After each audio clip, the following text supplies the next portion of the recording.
Bonsoir, bienvenue dans cette nouvelle vidéo. Si tu ne me connais pas, moi c'est Sandra, ici on fait de l'ASMR. Et ce soir, on se retrouve pour une nouvelle lecture chuchotée d'un conte de fées. Alors, bienvenue à toi. J'espère que tu as passé une belle journée. N'hésite pas à mettre un casque ou des écouteurs et c'est parti pour la lecture de ce soir.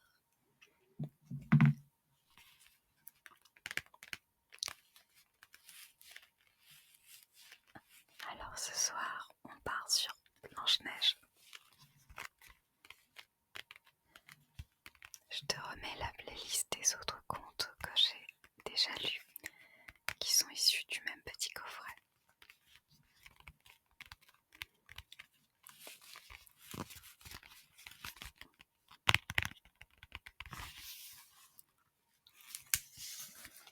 On retrouve toujours les mêmes petites illustrations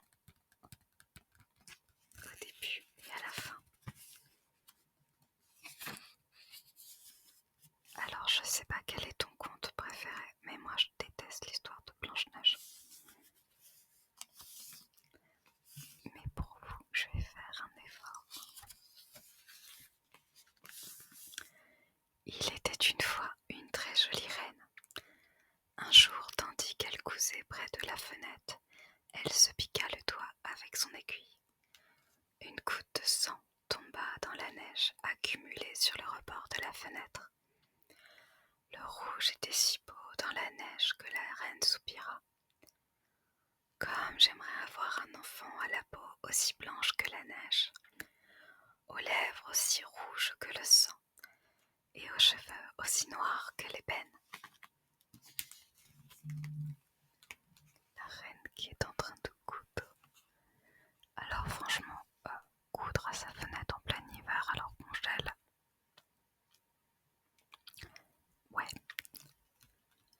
c'est un conte de fées quoi.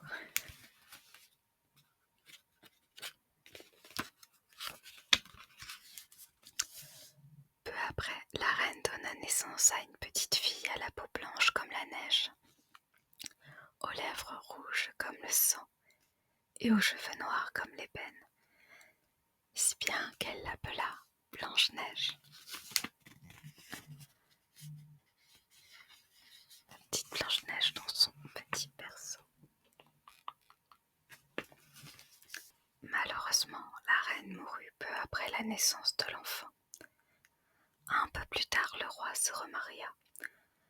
La nouvelle reine était très belle, mais aussi très méchante. Elle ne s'intéressait nullement à la petite Blanche-Neige.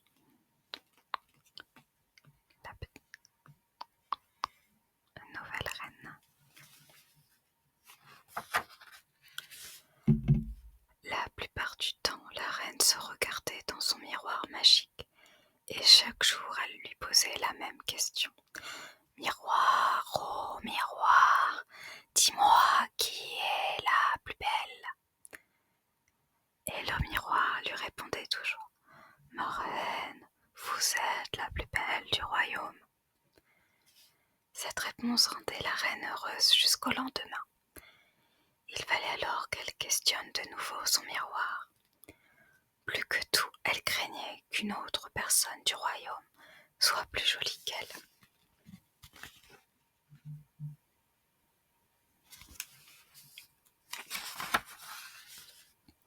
Pendant ce temps, Blanche-Neige grandissait et devenait de plus en plus belle. Un jour, comme d'habitude, la reine demanda à son miroir magique. Miroir, oh miroir, dis-moi qui est la plus belle. Mais cette fois-ci, le miroir répondit. Blanche-Neige est la plus belle du royaume. En entendant ces mots, la reine rentra dans une colère noire. Sans plus attendre, elle échafauda des plans pour se débarrasser de la princesse.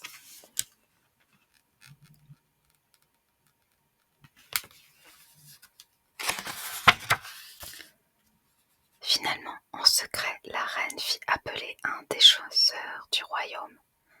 Emmène Blanche-Neige loin d'ici, et que je n'entende plus jamais parler d'elle, ordonna-t-elle.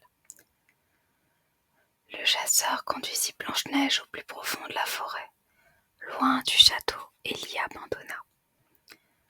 Terrorisée, la princesse fondit en larmes, mais bien vite elle se reprit et décida de trouver un lieu où passer la nuit.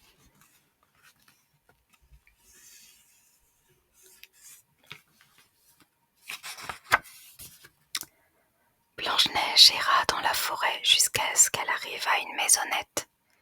Elle frappa à la porte, mais personne ne lui répondit. Alors elle entra. À l'intérieur, elle trouva une table sur laquelle étaient dressés 7 couverts. À l'étage étaient alignés 7 petits lits. La chaumière des nains. Blanche-Neige avait faim et sommeil. Après avoir un peu mangé, elle s'étendit sur un des petits lits et s'endormit. À la tombée de la nuit, les 7 nains à qui appartenait la maisonnette rentrèrent chez eux et y trouvèrent Blanche-Neige endormie. Elle était si belle et semblait si gentille qu'ils décidèrent de ne pas la réveiller. Le lendemain matin, les 7 nains écoutèrent attentivement l'histoire de Blanche-Neige. « Tu seras plus en sécurité si tu demeures ici avec nous, déclarèrent-ils.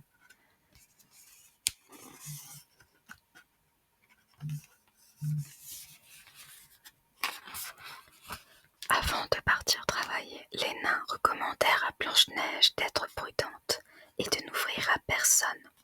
« La reine a plusieurs tours dans son sac, dirent-ils, bien entendu en questionnant son miroir magique. La reine apprit que Blanche-Neige vivait chez les 7 nains. Alors la reine décida de se débarrasser de la jeune fille une bonne fois pour toutes. Elle se déguisa donc en paysanne et se dirigea vers la maison des 7 nains. « J'ai de belles pommes à vendre, dit-elle à Blanche-Neige. Les pommes semblaient si délicieuses que Blanche-Neige se laissa tenter.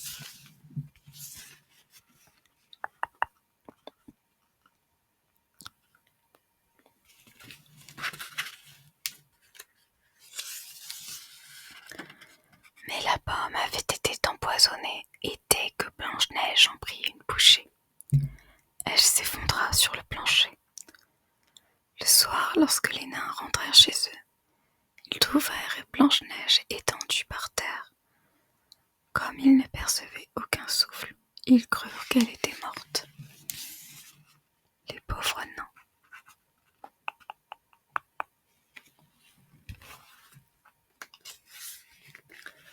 Le cœur brisé, les nains ne pouvaient se résoudre à enterrer la jeune fille.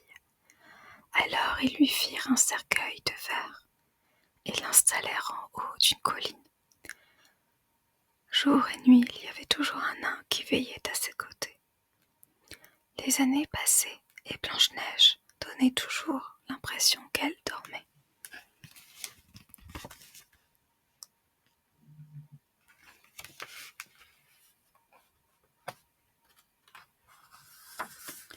Un jour, un jeune prince qui chevauchait dans la forêt aperçut le cercueil de verre dans lequel reposait Blanche-Neige. Elle était si belle qu'à l'instant où il la vit, le prince en tomba amoureux. « Laissez-moi l'emporter au château, dit-il aux 7 nains. Je vous promets de veiller sur elle, supplia-t-il. Je ne pourrai plus vivre sans elle. Les nains, touchés par tant d'amour, acceptèrent. Le prince avec son cheval.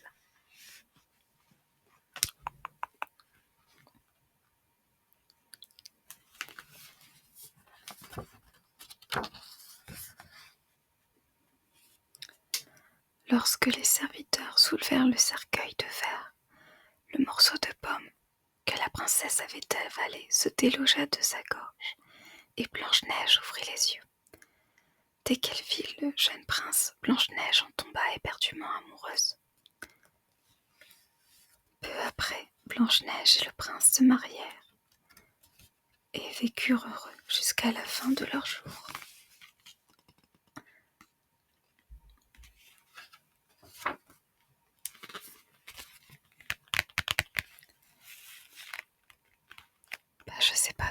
moi je préfère cette version.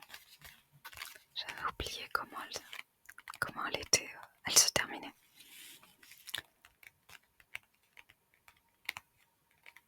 Parce que j'aime pas trop l'idée que le prince l'embrasse alors qu'elle est endormie. Déjà tombée amoureuse